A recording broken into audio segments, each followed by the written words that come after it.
The world exploded. One moment, the rhythmic hum of the trawler's engine, the next, a deafening roar. I was thrown, hard. Cold black water engulfed me. It was a chaotic, churning nightmare. I fought, kicked, clawed my way upwards, towards a surface I couldn't see. My lungs burned, desperate for air. Each second felt like an eternity. The salty water stung my eyes, my throat raw from swallowing the brine. I remember the splintered wood, the screams. Then, nothing but the roar of the ocean and the terrifying feeling of being utterly alone in the vast, unforgiving sea. Darkness, then a searing pain in my head. I coughed, sputtering seawater, sand, rough, coarse sand beneath my cheek. My body ached. Every muscle screamed in protest. I tried to push myself up.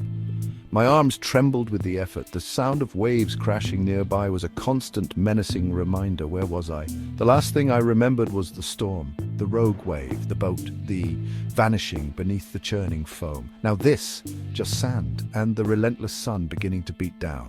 Survival instinct, it kicks in, it has to, or you die, simple as that. I forced my eyes open. Blurred shapes slowly came into focus. Palm trees, twisted, leaning precariously, green, so much green. The sun climbed mercilessly. Each ray felt like a tiny needle pricking my skin. I staggered to my feet. My legs were weak, unsteady, like a newborn foal, but there was no time for weakness. I scanned the beach again, more carefully this time. Debris, lots of it, splintered planks of wood, a tattered piece of sailcloth. A single waterlogged boot, not mine. Small fragments of what was once a life, now just flotsam.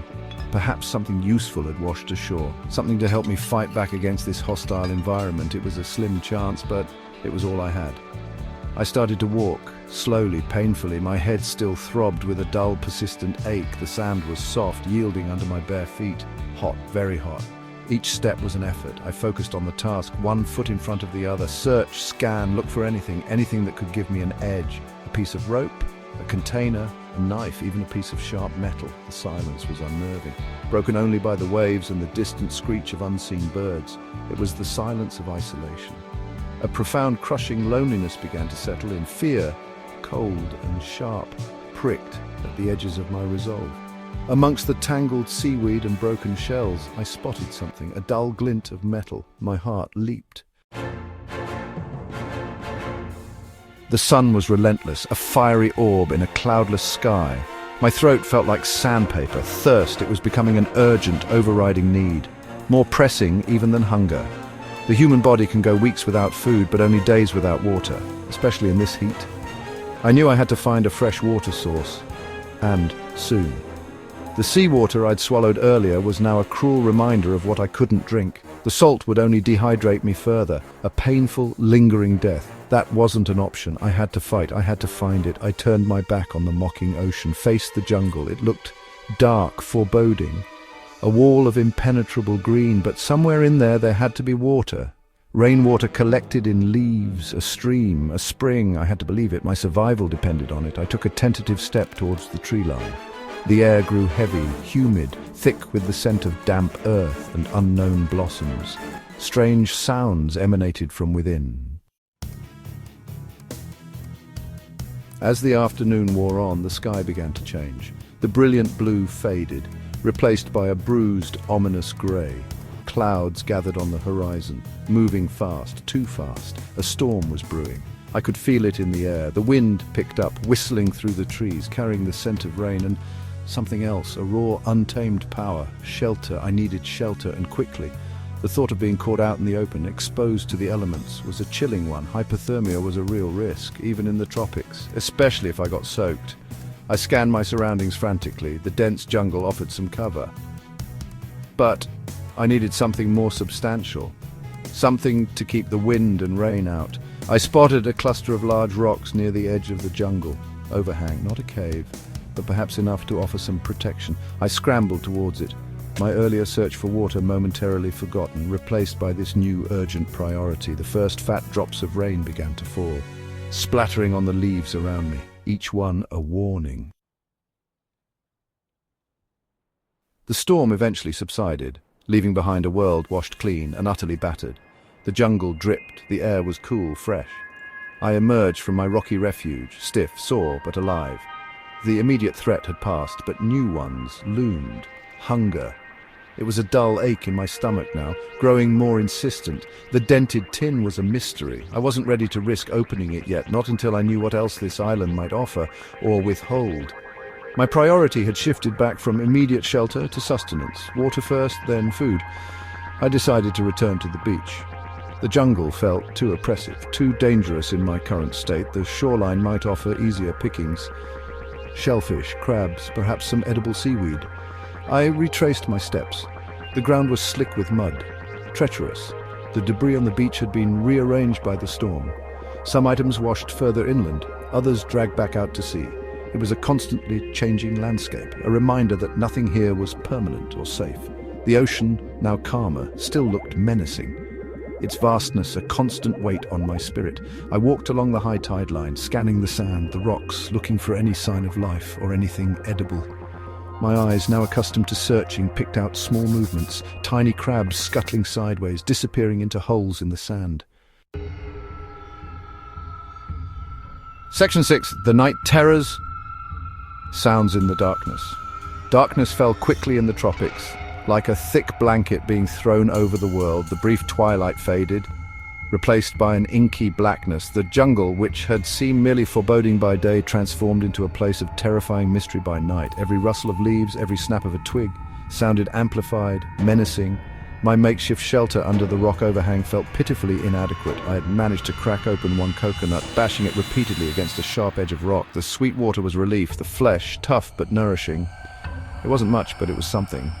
As the night deepened, the sounds of the jungle intensified. Strange calls, unidentifiable screeches, the low growl of something unseen moving through the undergrowth. My imagination ran wild. What creatures lurked out there?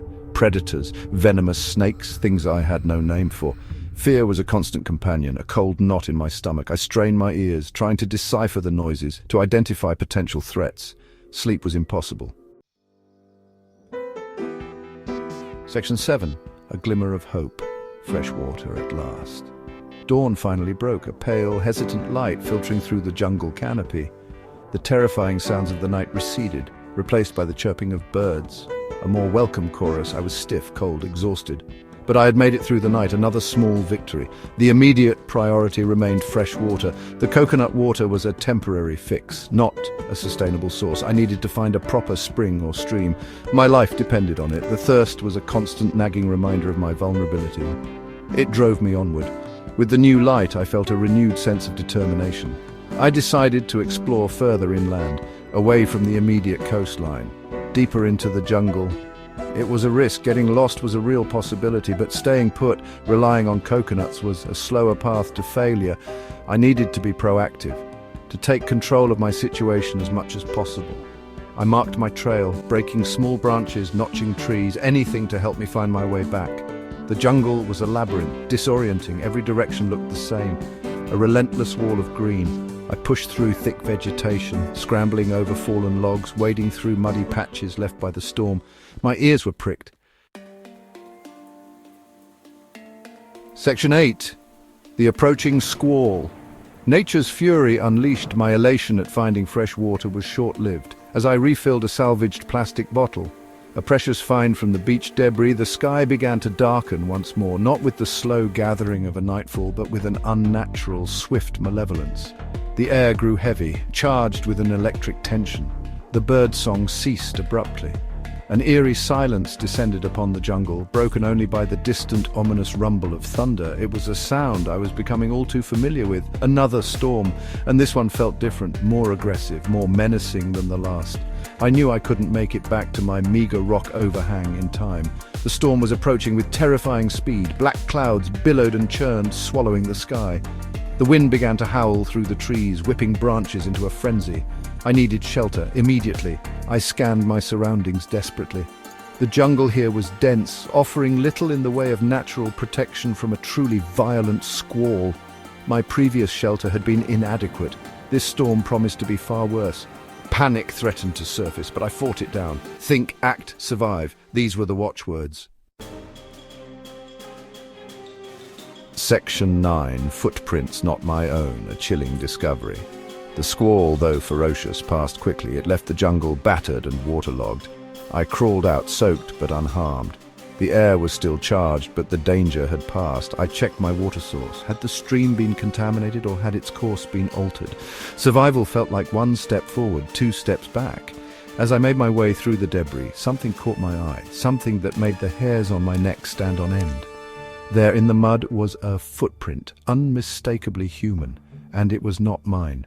This print was larger, deeper, made by someone wearing footwear. My heart pounded in my chest.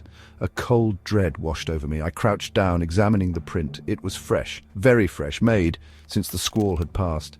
Or perhaps during its height. Who else could be on this island? Another survivor? Inhabitants?